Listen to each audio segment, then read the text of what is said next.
Good morning, yeah, it's a brand new day, and I'm walking, yeah, in a whole new way, yeah. Good morning, it's a brand new day, yeah. I'm free falling into the arms of grace, yeah. Sing it with me now, come on. La la la la la la la la la ti da, yeah. Woo. La la la la la la la la la ti da, yeah. It's a brand new day. It's a brand new day. Today it is. It's a brand new day. It's a brand new day. Good morning. It's a brand new day. The day that God has made. So let's rejoice and be glad in it. Amen. I hope this has been a good week for you. It's been kind of a crazy week in this world. And, we just have to keep praying and believing for God's goodness over our land, over our country. Like the Bible says, if we would humble ourselves and turn our eyes and our affections on Him, and we turn from our wicked ways, that He would heal our land. And so may that be our portion. May humility, may sacrifice be our portion in Jesus' name, that God's blessing would come over us.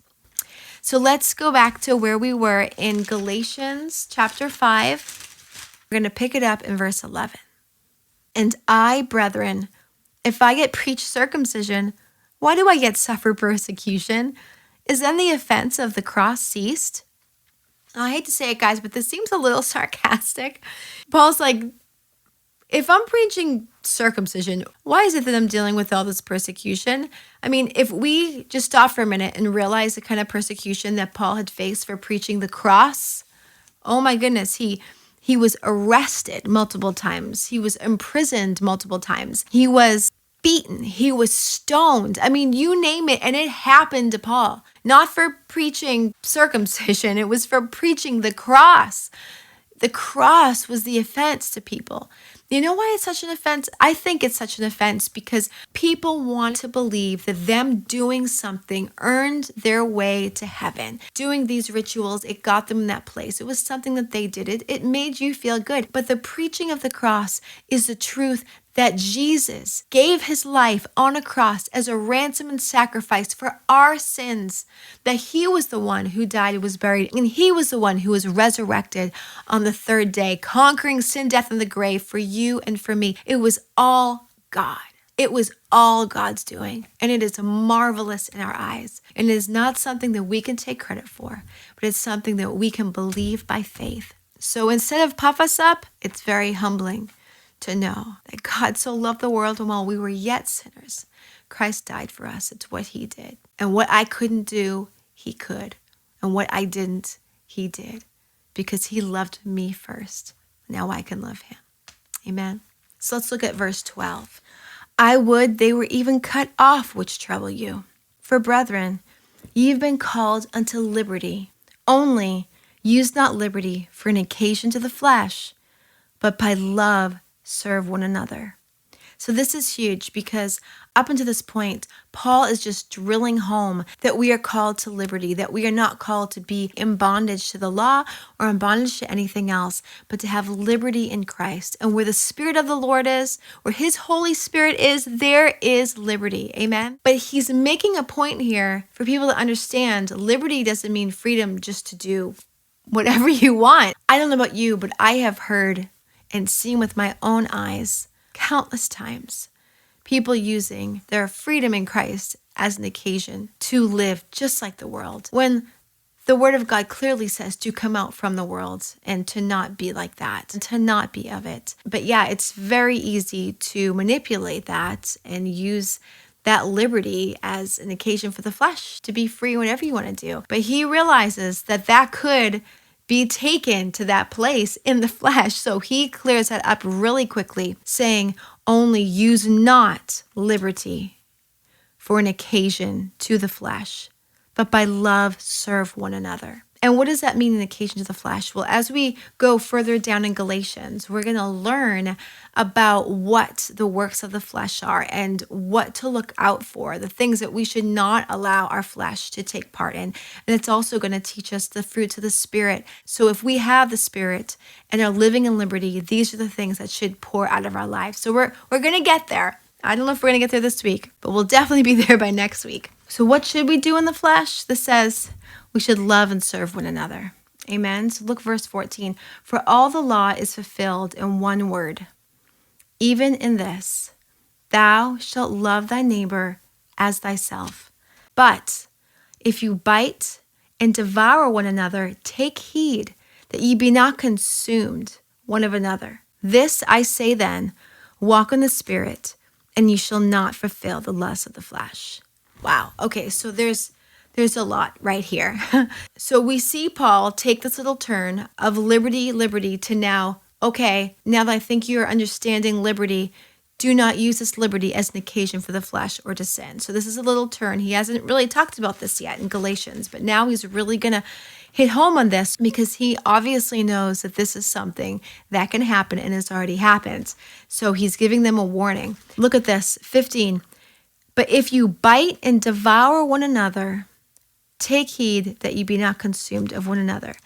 Bite and devour. So when he tells them not to use their liberty as an occasion for the flesh, the first thing he addresses is what? The mouth, the tongue, speaking, our words, biting and devouring one another.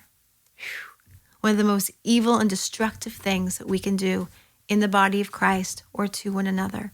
Turn with me to Ephesians chapter 4, starting in verses 29.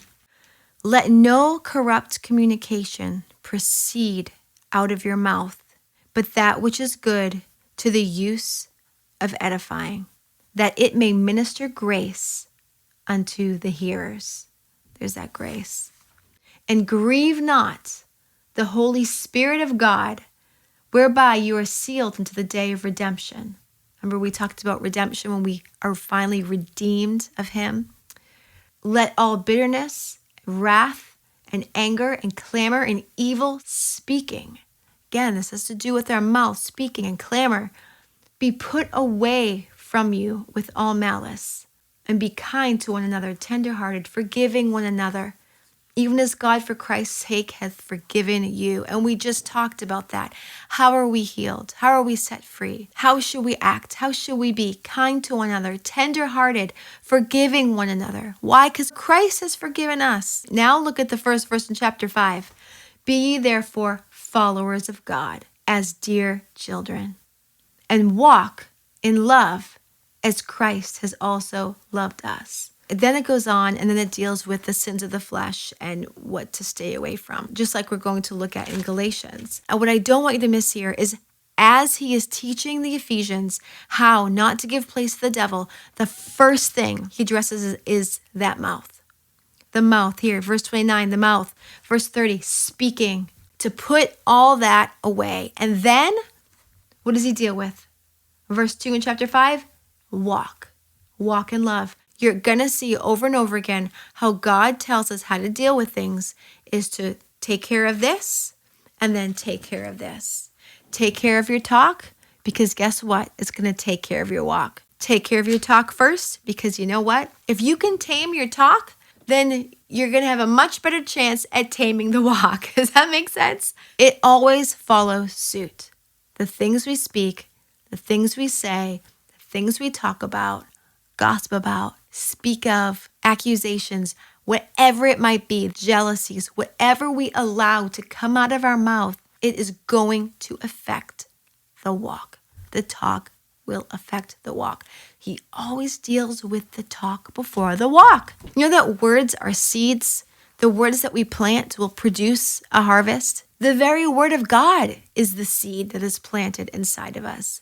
Amen? So our words are just like seeds. Things that we plant eventually will produce something. The Bible says what you sow is what you will reap, which is why the word of God is full of places where it tells us to speak good things, pure things, kind things, holy things with our lips, with our mouths. And why? Why does it affect our walk so much? Out of the abundance of the heart, the mouth speaks. What we speak is the evidence of what is in our heart. And our very heart can deceive us. We must always check our heart. We must always guard our heart. So Lord, help us. Put a new heart inside of us, a heart of flesh that beats for you, God. So let's talk the talk and walk the walk, because God calls us to do both for him. Because when we walk and live in the Spirit, it is only then that we won't fulfill the lusts of the flesh. For this I say then, walk in the Spirit, and ye shall not fulfill the lusts of the flesh. So Lord, we humble ourselves before you. From humility comes grace, and with grace we confess. And when we confess, we can repent. Humility of the heart to confession of the mouth, to repentance of the body and the walk. Lord, that we would live unto you in all things, and that you would receive all the glory forever and ever. So go, my friend, into this world humbly and boldly, proclaiming and speaking life and his word, that we would be people of repentance and people of prayer, that we would walk and fulfill the call that God has on each one of us. Go ahead, leave comments below, message me, say hello, how God's moving in your life. Go and walk in his Spirit. I will see you here next time, next week, same time, same place. I love you all.